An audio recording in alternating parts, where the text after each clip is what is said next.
রাস্তার ধারে লোহার শিকে রসালো মাংসের টুকরো, কয়লার আগুনে পুড়িয়ে পুড়িয়ে জিভে জল আসা লোভনীয় কাবাব, চিকেন তান্দুরি বানাচ্ছেন চেরিন নামের একজন নারী উদ্যোক্তা। একজন নারীর রাস্তার ধারে এমন লোভনীয় খাবার বানানোর দৃশ্য দেখলে যে কারো চোখ আটকে যেতে পারে। প্রধানমন্ত্রী শেখ হাসিনাকে দেখে অনুপ্রাণিত হয়ে নারী উদ্যোক্তা নিজেই প্রথমে ভ্যানে, পরে গড়ে তুলেছেন লোভনীয় কাবাব ও তন্দুরির ফুডকার্ট লপলপে কাবাব। আমাদের মাননীয় প্রধানমন্ত্রী শেখ হাসিনার জন্য আজকে আমার এখানে পর্যন্ত আসা। যেহেতু সে একজন নারী হয়ে দেশ চালাতে পারবে, সেহেতু আমি নারী হয়ে কেন একটা ফুডকার্ট চালাতে পারবো না? আমার সন্তানকে আমি কেন চালাতে পারবো না? সে আমাদের জন্য অনেক কিছু করেছে, দেশকে অনেক উন্নত করেছে। আজকে তার জন্য হয়তো বা আমরা নারী পুরুষ উভয় কাজ করতে পারি। যে আমি তো প্রথমত বিবাহিত, যদি স্বামী সাপোর্ট না করতে হয়তো আমি পর্যন্ত করতে পারতাম না। সো এখানে আমার জামাই অনেকগুলোই সাপোর্ট করতেছে। এখানে পাওয়া যায় তান্দুরি, চাপ, হারিয়ালি কাবাব, রেশমি মালাই কাবাব, গিলা কলিজি, ভুনা আলুর দম, শিক কাবাব, বটি কাবাব। এসব খেতে পারবেন লুচির সাথে। এখানে সবথেকে জনপ্রিয় তান্দুরি চিকেন ও চিকেন কাবাব।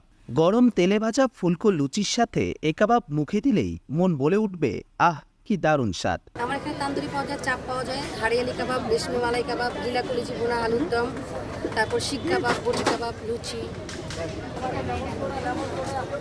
মুখরোচক এসব খাবার খেয়ে স্বস্তির ঢেকুর তুলছেন ভোজন রসিকরা।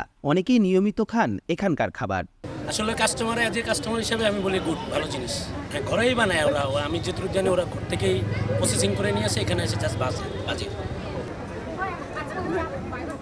প্রতিদিন গড়ে এখানে প্রায় 100 প্লেট কাবাব ও লুচি বিক্রি হয়ে থাকে। তবে ছুটির দিনে বিক্রির পরিমাণ আরও বেশি হয়। এতে মাসে আয় হয় কয়েক লক্ষাধিক টাকা। শিক কাবাব হচ্ছে আপনার 80 টাকা, তান্দুরি কাবাব আপনার 80 টাকা, লুচি 5 টাকা করে। বন্ধের দিনগুলোতে একটু ভালো যায়, 100-150 প্লেট যায়। শ্বশুরবাড়ির মানুষদের নানান কথায় মনে কষ্ট পেলেও সবকিছুকে উপেক্ষা করে তার স্বাবলম্বী হওয়াকে বেশি গর্বের মনে করেন এ নারী উদ্যোক্তা। একটু কথা বলে যে করা দরকার নেই, অনেক কিছুই বলে করার দরকার নেই। হ্যাঁ, মন খারাপ হয়, অবশ্যই মন খারাপ তো হবেই। যখন দিন শেষে আমি যখন কিছু উপার্জন করতে পারছি, তখন আমার কাছে খুব ভালো লাগে। যখন মনে হয় যে না, আজকে আমার দিন শেষে আমার ফুডকার্ট থেকে আমি আমার বাচ্চাকে কিছু কিনে দিতে পারবো, তখন মনে হয় নিজেকে নিজে প্রাউড ফিল মনে হয় যে না, যতই যা হোক অত্যন্ত মা হিসেবে আমি তার জন্য কিছু করতে পারছি, এটাই আমার জন্য অনেক কিছু। নারী উদ্যোক্তা জেরিনের স্বপ্ন আগামীতে তৈরি করবেন নিজের রেস্টুরেন্ট। বলছে আমার একটা ভ্যান গাড়িতে আমি প্রথমে গাড়িটা থেকে শুরু করেছি, সেহেতু আমার যদি ভ্যান গাড়ি থেকে শুরু করার পরে আমি ফুডকার্ট দিতে পেরেছি, সেহেতু আমার পরিকল্পনা আছে যে ফুডকার্ট থেকে আমি একটা রেস্টুরেন্ট নিই ইনশাআল্লাহ। সমাজে অন্যান্য নারীদের প্রতি জেরিনের আহ্বান, তারাও যদি চান তাহলে পিছুটান ও মানুষের কথা উপেক্ষা করে শুরু করুন। তাদেরকে উদ্দেশ্যে বলবো যে এটাই, যে নারী হয়ে বাসায় বসে না থেকে মানুষের কাজ, মানুষ কত কথা বলবে। যখন দিন শেষে আপনি অনাহারে থাকবেন, তখন কিন্তু মানুষ আপনাকে এসে খাবার দিয়ে যাবে না। সো তাদের উদ্দেশ্যে বলবো যে যত কষ্টই হোক পিছু টানে না দিকে যে সামনে এগিয়ে যাওয়া উচিত।